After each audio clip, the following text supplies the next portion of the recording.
PMI Pro 1. Palang Merah Indonesia (PMI) Provinsi Sumatera Barat ingin peringatan Hari Donor Darah Sedunia setiap tahun dimaknai dengan aksi nyata untuk menjawab persoalan sosial kemanusiaan, di mana masih banyak kebutuhan darah yang dihadapi masyarakat internasional. Begitu juga di Indonesia dan bumi ranah Minang ini. Ketua PMI Provinsi Sumatera Barat Aristo Munandar kepada RRI mengatakan, pihaknya optimis tekad jajaran PMI di Nusantara untuk gelorakan aksi donor darah terwujud dengan sinergitas semua elemen berbangsa dan bertanah air. Himbauan Ketua Umum PMI Pusat Yusuf Kala untuk meminta keaktifan dan kolaborasi jajaran kepolisian, TNI, ASN, dan sukarelawan tetap rutin menggelar kegiatan donor darah. Di tengah wabah pandemi virus corona pun, persoalan kebutuhan darah juga menjadi pencermatan untuk disikapi. Terdapat sejumlah alasan yang mengakar ketika seseorang berdonor darah, menurut Aristo Munandar. Jadi dari sisi agama itu tentu pahala dan kemanusiaan. Kemanusiaan itulah tanggung jawab bersama kita manusia ini, saling membantu sama lain. Yang ketiga, kondisi yang ada sekarang, tidak adanya COVID ini, kan rata-rata di Indonesia ini, bahkan di dunia juga, terjadi kekurangan darah. Nah justru karena itu, Ketua Umum PMI Pusat, Pak Yusuf Kala, kemarin telah senantiasa menghimbau kepada para pendonor dan berbagai komunitas masyarakat untuk dapat tetap melaksanakan darah demi untuk menyelamatkan jiwa manusia yang membutuhkan darah itu. Di sisi lain, Aristo Munandar minta segenap pihak untuk terapkan paradigma terkait adanya calo darah. Sejatinya prinsip seseorang sukarelawan atau relawan yang berdonor darah adalah tanpa pamrih, tanpa menilai jumlah darah yang disumbangkan. Itu kan begini, lawan memang tugas dia. Tapi kalau orang mengambil keuntungan, itu barangkali satu hal yang tidak terpuji. Tidak terpuji tindakan seperti itu. Karena orang membutuhkan darah, itu ada pula cara calo gitu kan. Tapi kita mengharapkan menjadi penghubungnya adalah para relawan yang itu tanpa pamrih. Karena dokter relawan memang begitu sebetulnya. Sementara itu, beragam tanggapan publik yang dihimpun RRI terhadap donor darah mencerminkan semangat berdonor masih berpotensi tinggi untuk dilakukan. Namun literasi yang perlu ditingkatkan, seperti persyaratan dan mekanisme donor darah. Apalagi regulasi sudah mengatur tentang hukum jual beli darah pada pasal 165 Undang-Undang Kesehatan tahun 2009. Sanksi yang dikenakan termuat hukum pidana dan denda. Lantas sejauh mana masyarakat ikut berbuat dengan patuhi ketentuan yang diberlakukan dan bersama-sama mengawasi pelaksanaan perundangan dimaksud? Ahmad Iksan melaporkan.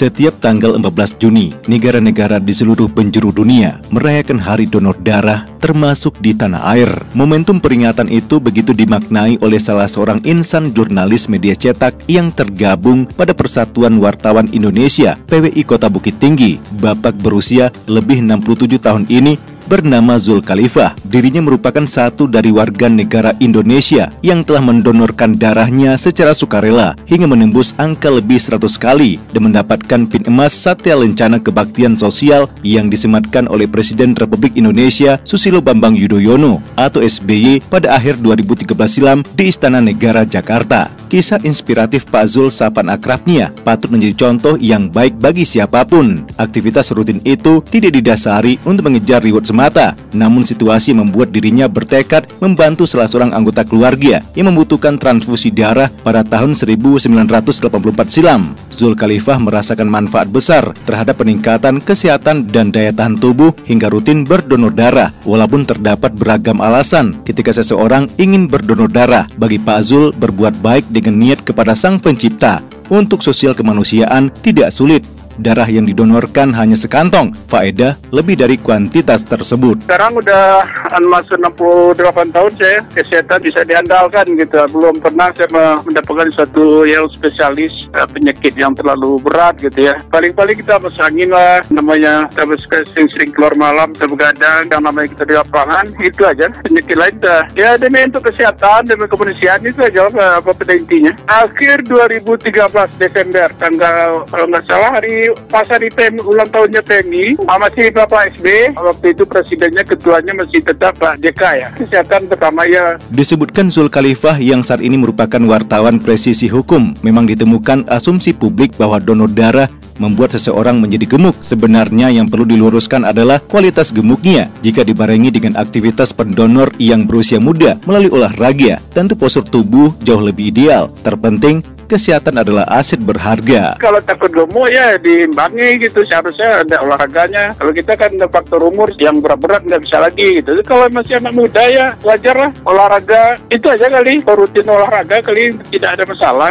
Dikatakan peringatan Hari Donor Darah Sedunia yang diperingati sekarang menjadi semangat baru untuk perubahan ke arah yang lebih baik. Berdonor darahlah secara sukarela tanpa mau dirayu dan tergiur iming-iming apapun. Cobalah hal baru. Seperti halnya bagi generasi milenial, donor darah itu hebat dan keren. Ahmad Iksan melaporkan.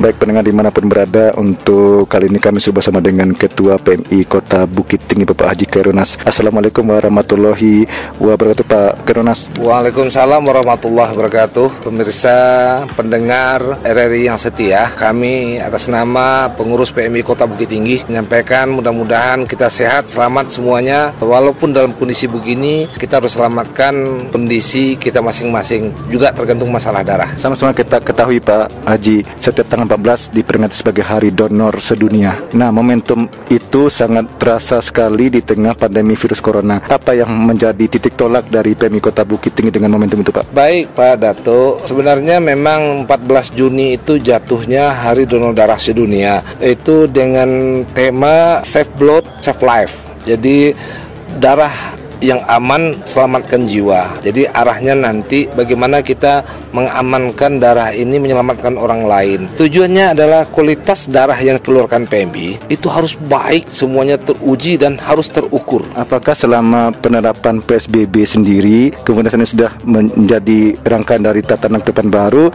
ada kendala ketika penghimpunan darah secara sukarela baik yang menggunakan mobil UDD keliling ya Pak ya? Sebenarnya memang kita harus memberikan kepada masyarakat, makanya ada dalam pelaksanaan COVID kita memberikan promkes, istilah kami itu promosi kesehatan. Tujuannya apa? Sebenarnya darah itu tidak terganggu dengan virus corona, tetapi masyarakat kita kurang tahu, kurang paham, kita harus memberikan pengertian. Makanya ada jauh berkurangnya suplai darah dari masyarakat. Itu memang jauh kurangnya. Dari kebutuhan kita biasa 1.400 sampai 1.500 per bulan. Dalam corona ini hanya kebutuhan yang diminta rumah sakit itu hanya sekitar 60%. Karena apa? Pasien juga takut berobat sebenarnya. Jadi sangat membantu sekali dengan drastisnya turun pendonor. Masyarakat yang sakit-sakit tanggung-tanggung sedikit tidak jadi dia ke rumah sakit. Jadi ini membantu juga. Tapi untuk kita ketahui, corona tidak ada hubungan dengan darah. Makanya kita ambil save blood, save life. Jadi kita sehat, donor darah yang berkualitas. Untuk Pak Iksan ketahui juga dan kawan-kawan pemeriksa lainnya, bahwasanya darah yang terbagus itu memang kualitasnya dari PMI. Memang kita konsisten dan kontinu mengawasi bahwasanya kualitas darah kita memang harus yang terbaik kita berikan kepada masyarakat. Disiplin, kenapa? Kenapa harus 2 bulan lebih sedikit? Kenapa rugi 1 hari sejak kami tidak mau mengambil? Karena kualitasnya akan turun. Ada yang ngotot, oh Pak, kami sudah tunggu kurang 1 hari dari ketentuan, ya tidak bisa kita ambil.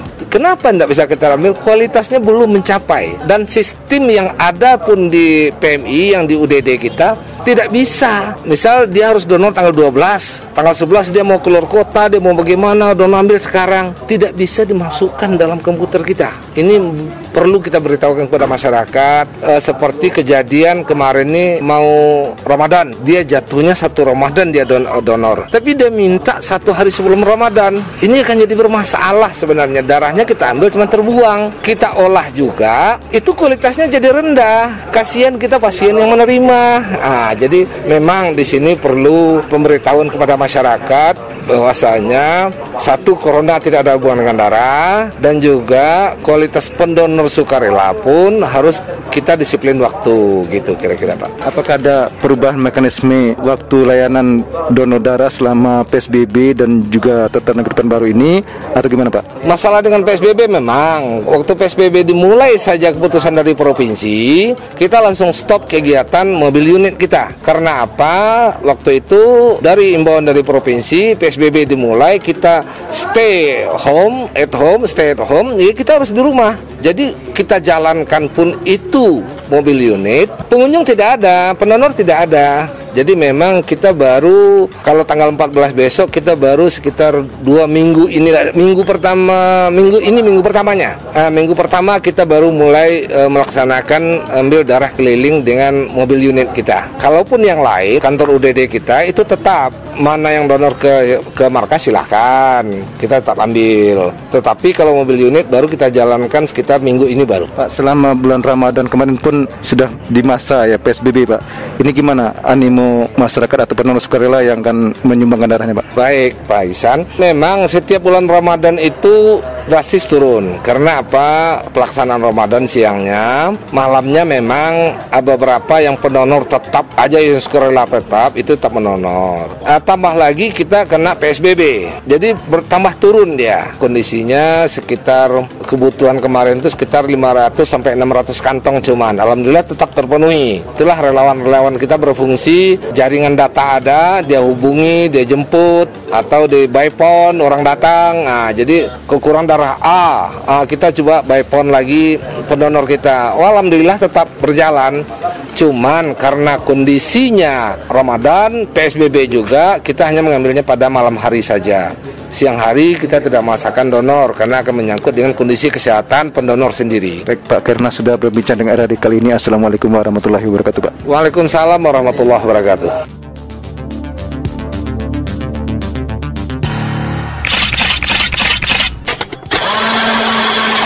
Helmi, Abang pernah donor darah? alun lah. Abang nak pernah donor darah? Dulu pernah pak donor darah, tapi pas dicek orang PMI itu belum bisa donor, masih dalam DBD.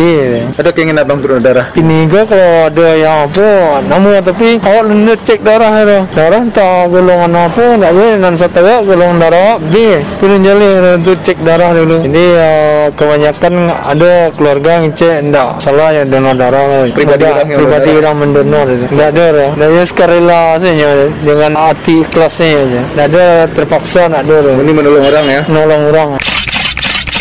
Desa Putra ada kampung Pariaman, mana lah kadang tinggi kan. Berapa kali udah donor darah? Hampir keluarkan dah. Apa yang dirasakan manfaatnya ketika donor darah itu? Kalau narasuan, kalau sebelum donor kudu balik-balik lah. Kalau sesudah donor, rasa ringan badannya. Itu murni ya, sukarela udah. Iya, awak sukarela tadi. Nah kalau biasanya kan banyak mendapat informasi ada orang butuh darah 10 kantong. Iya.